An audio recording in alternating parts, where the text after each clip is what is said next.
snow's crunching underneath the tires and under your feet. It's that cold, Pete. If you can find snow to walk on. We have plenty here in downtown. Do you really? Yeah. You don't have We just, literally a dusting.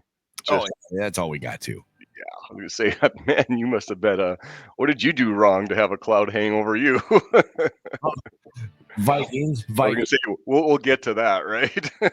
Exactly.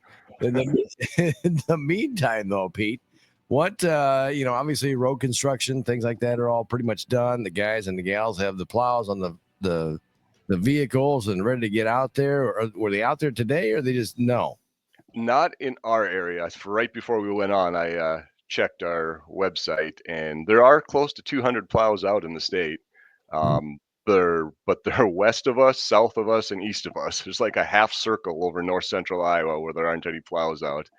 There's plows like in the Cresco area and west of Algona, but yeah, no, we got nothing here. So we'll see. We know we're going to get it, and we still have been out, here and there on frost runs. But yeah, it's been bizarre. I feel like we had the same conversation last year, but we had more snow than this at this point last year. So it's bizarre. Well, they say that we're supposed to have like a colder or more snow. I thought they said we were going to have. Or was it going to be colder months in the month of January or December and January? Yeah, it was supposed to turn colder in January, and it's funny. And I know we talked about this in October after our fall maintenance meeting. Our forecasting service said January there will be several clipper systems that move through the state. And that's exactly what's happening. It's these small 1 to 3 inch snowfalls. Now, we haven't had them here, but that's still hitting the state. And yeah, it's just bizarre. But they said it would be stretches of cold and then warm ups and then stretches of cold again. And again, that's exactly what we're getting. So I don't know. We'll see. They did say that, I think, if I remember right, I'll have to go back and check my notes, but I think they did say that March was going to be a little more snow than normal. So we'll see. Yeah, that's what I always say, Pete. We'll wait and see. Exactly. There's nothing we can do about it. Just be prepared for it and go for it that way. Exactly. So what do the guys and gals do in the shop? I mean, besides when they're not out on the roadways clearing it off for everybody, what do they got to do? Well, there's all kinds of maintenance. Like you take those trucks out, and some of the beating they take during the year when they are out plowing.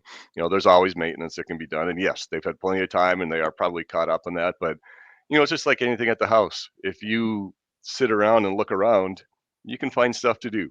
You can find stuff that needs cleaning or organizing, and it's a lot of that. There's been, if the weather is right, they've been out fixing guardrail this winter out on the roads. It's just a lot of things that are on the to-do list, but there are other things that take priority at certain times. So they're just working their way down that to-do list and checking things off. And us men, we're used to that because women have that for us at home too. It seems to add up. It sure does. Anything else on the work side of things? Yeah, I do want to touch on one thing. We've got an online public meeting going on right now for a project that we've got coming up in 2026, and this is the US 65 bridge over the West Fork of the Cedar River, just 3 miles south of Rockwell. We're going to be replacing that, and we'll start in the spring of 2026. Again, there's a public meeting online. Go to iowadot.gov, and in the right-hand corner, you'll see a thing that says A to Z search or something like that.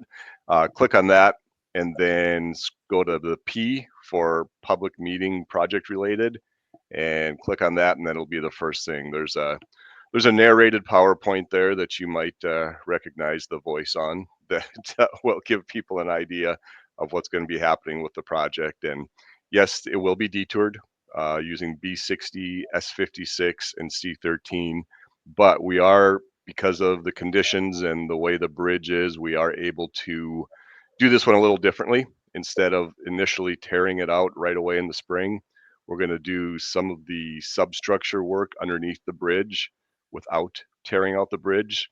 So we're really we're doing whatever we can to minimize the length or how much time the detour will be in place. So again, if you want to take a look, get a little better idea, of what that project will entail. I kind of pretty much gave it to you in a nutshell right there. But again, it also gives you the opportunity to submit comments if you have any or questions. So go ahead and check that out. And that is open through the 20th. So I guess that's till Monday. Can't believe it's the 20th on Monday already. But so yeah, check that out. Get an idea what's going to be happening, and let us know if you have any questions or comments. Now, remember, in case you're just tuning in, it's 2026, not 2025. Correct. It is not this spring. It is next spring. Right. Anything else? We are still not doing the 122 bridge westbound out of Mason City. Are you still getting people asking about that? um, actually, yes, I did have a couple questions last week about it, believe it or not. Oh boy. Anything else, Pete? No, I think that wraps it up for now. It does. Okay. Yeah. All right.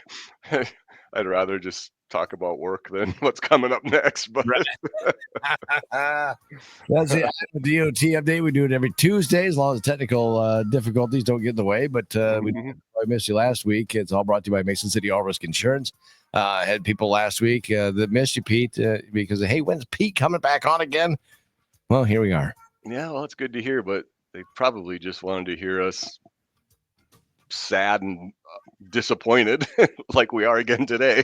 Those of you on the radio, this is what I love about this, because you can't see nothing. It was like last night.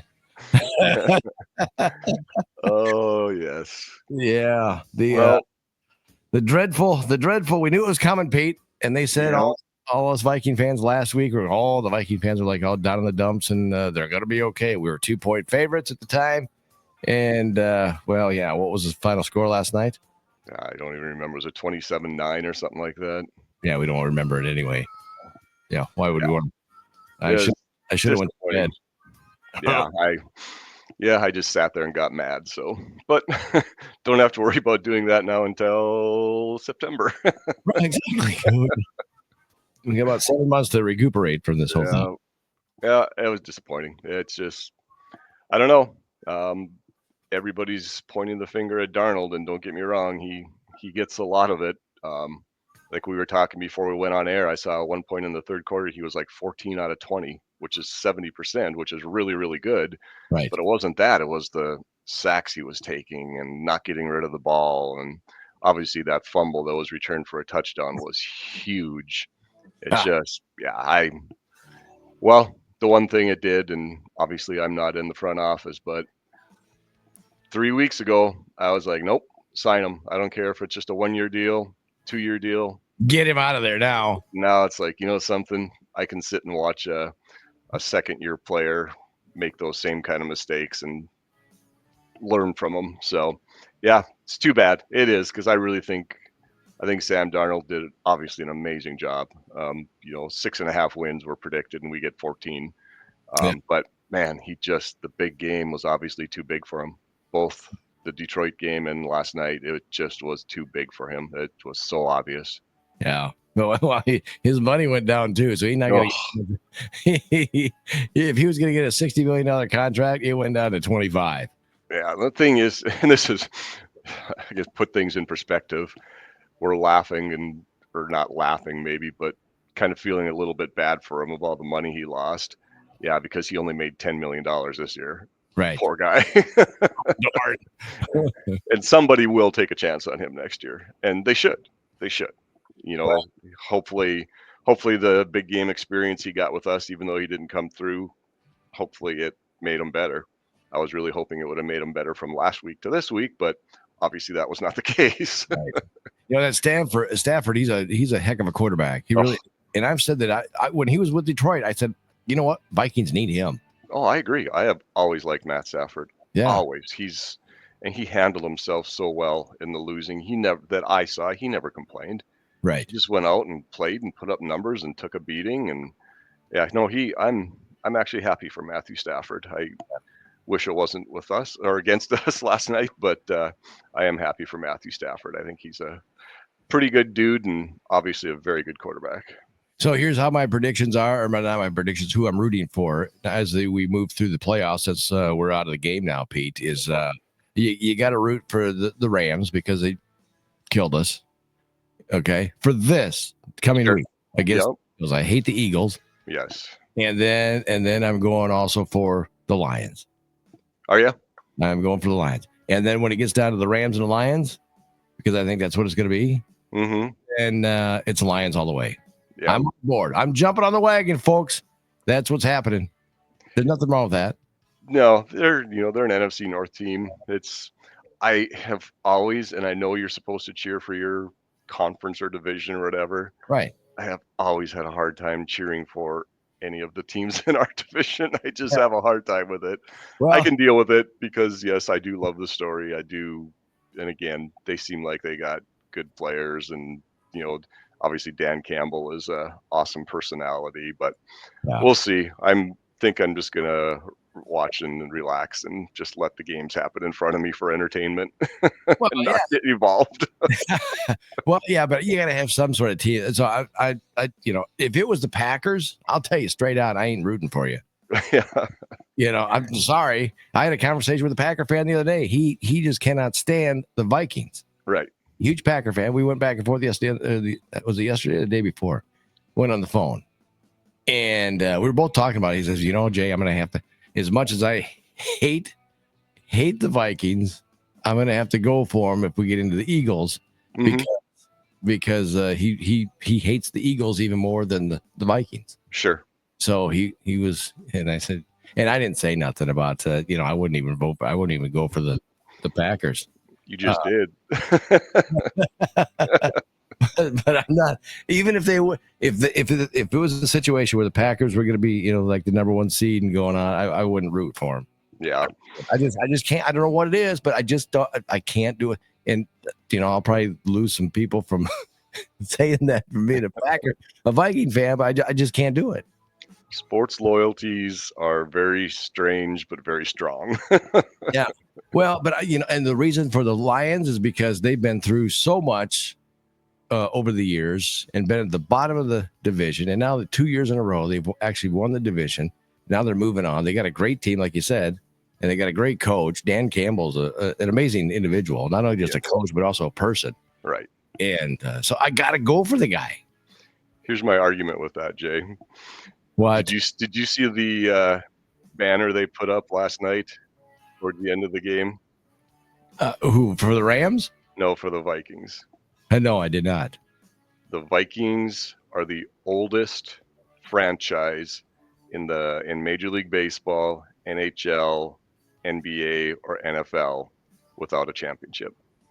Really? So don't tell me about being a tormented fan. I don't buy that. What was established back in 1961, Minnesota Vikings started. 1961. Plus, yeah. I was in the stands in 1998, and I was in the end zone when Gary Anderson missed the field goal and when Morton Anderson made the field goal in overtime. And I think that scar got a little more infection in it last night. Yeah. I think we all remember that kick. Oh, it was right in front of me. It was literally right in front of me. And the angle I was at, I thought he made it. And no, he didn't. And yep, so that was... I still remember that one. Well, it was a fun season, though, Pete. And it was outstanding. And like I said, give me 24 hours and I'll feel like that. But I need 24 hours to get over this one. It hurts. Like I said, last weekend was when my wife was like, what's wrong with you? And I said, we lost the football game. Yeah. Like, well, it wasn't the playoffs. And I go, yeah, but we got that coming up. And I said, guess what? We lost against the Rams last time, too. Exactly. Yeah, it's just bizarre. You lose 4 games and all 4 of them are Detroit Rams back to back. Yeah. How convenient is that? It's rigged, Pete. It's rigged. It's not rigged. I don't know. Some calls last night were not the greatest, but it wouldn't have never helped out the Vikings anyway. No, you're right. There's I guess the one that I saw that really kind of frustrated me right off the bat was the first sack of Darnold. I can't remember the guy's name, but his hand was up in Brian O'Neill's face mask. Oh, yeah. And that was the same guy who face masked Darnold in the end zone in the regular season. It was the same player. But like you said, that in no way, shape, or form determined the outcome of the game, not whatsoever. Tom Bonson said he went to bed. Yeah, I was tempted, but I had to make myself go through the whole thing. I know, me too. I'm like, I did. I wanted to turn it off, and I go, well, I might as well just watch it through the end. Yeah. You know. Oh well, like you said, it was a really, really, really good and really fun season, and it got us through a good chunk of winter. It did. It did. But the thing is that it sets us up for disappointment this time of the year. Every single time. And and I know we always say this, but you say it because it's true. This time of year, there's only one team that's going to end the season with a win. Yeah. And once in a while, it would be nice if it was us, but it's not going to be this year. As long as it's not the Kansas City Chiefs. Sorry, Chief fans. I'm tired. I'm tired of you. And not you, the team.